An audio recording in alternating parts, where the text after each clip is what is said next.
پروردگارا خودت گفتی اگر بندی از بندگان من دو دستشو بلند کرد 3 بار گفت یا الله یا الله یا الله، خودت گفتی من شرمم میاد که دست بندی که 3 بار بلند میکنه میگه یا الله یا الله یا الله اون دست خالی و صفر بر بگردونه.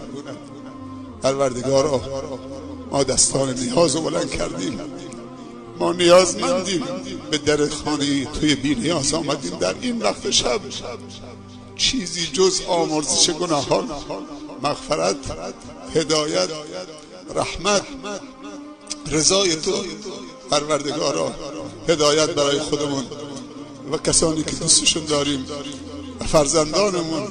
پروردگارا ما را بندگان خالص و مخلص خودت قرار بده. پروردگارا اینجا